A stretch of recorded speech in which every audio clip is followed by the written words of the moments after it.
Bleach lives on, but not in the way most people would imagine. What's up guys, Swifty here, and today I'm here to talk about the new one-shot from Tite Kubo called Burn the Witch.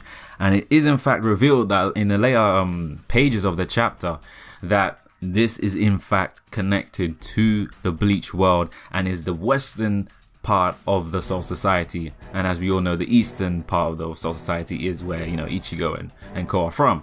And so I just came on here to give my own thoughts on what I just read, because I just finished reading it before recording, and overall I really liked it. I really do like the characters of Noel and Nini, who are almost the two protagonists of the series, but I think Noel's the one with more focus, and I think Balgo would be a main character if this series was to continue.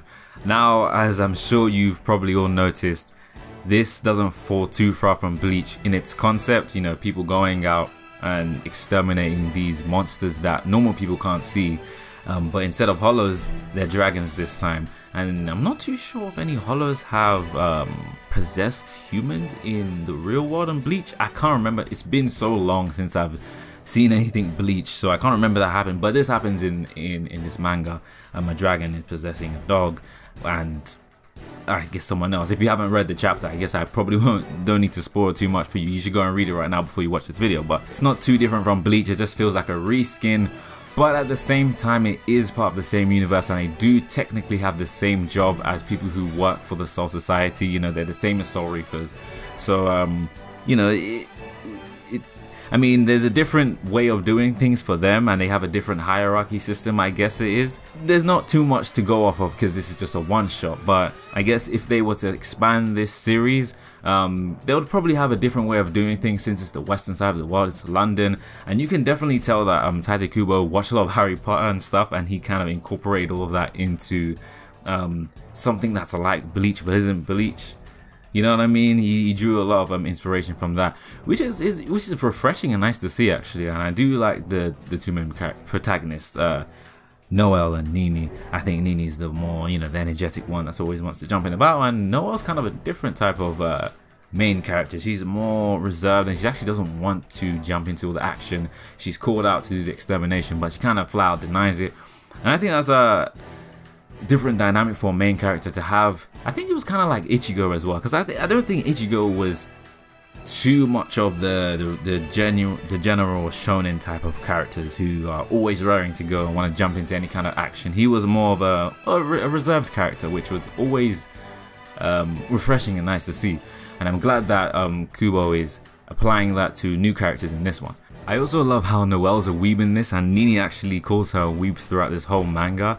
And there was one point she got a call and her ringtone was the song that plays whilst the narrator speaks in Dragon Ball, which I thought was a cool thing to add in by Kubo. Just a nice shout out to Toriyama and Dragon Ball doing so well. So what does this mean for the rest of Bleach and I guess Burn the Witch? I don't think it means too much, because, you know, looking at Tite Kubo's relationship with Shonen Jump, you know, it's kind of taken a nosedive lately. And if you see the new cover of Shonen Jump for I think this week, Ichigo is like way in the back, so you know, like Bleach has fallen in favor with Shonen Jump. So I'm not too sure if there'll be a continuation of this series, and I really hope there is. Actually, I really hope they continue this, but I wouldn't hold my breath, to be honest. But hopefully, fingers crossed, they continue this, and, you know, Tite Kubo can start writing again, and he can, all the issues that people had with Bleach, he can kind of use this series as a way to kind of, you know, take in all that feedback and kind of craft a better way of storytelling for himself and for his characters in this new Burn the Witch series. And so yeah, hopefully the future's bright, but as for now, I just enjoyed it as a cool one-shot featuring Kubo's brilliant artwork again. For manga in general, I really do like his art style and the way he draws his characters, so it's refreshing to see him draw new characters in this way. But I guess for me it just ends here. I'm not holding my breath for anything further, but if it does come around, I will definitely be checking it out. And if you haven't seen Burn the Witch, go read it right now, it's out, and have a good time. So yeah, just my quick thoughts on this manga. Hope you guys enjoyed the video. Tell me what you think about it in the comment section below, and I will see you guys later. Peace.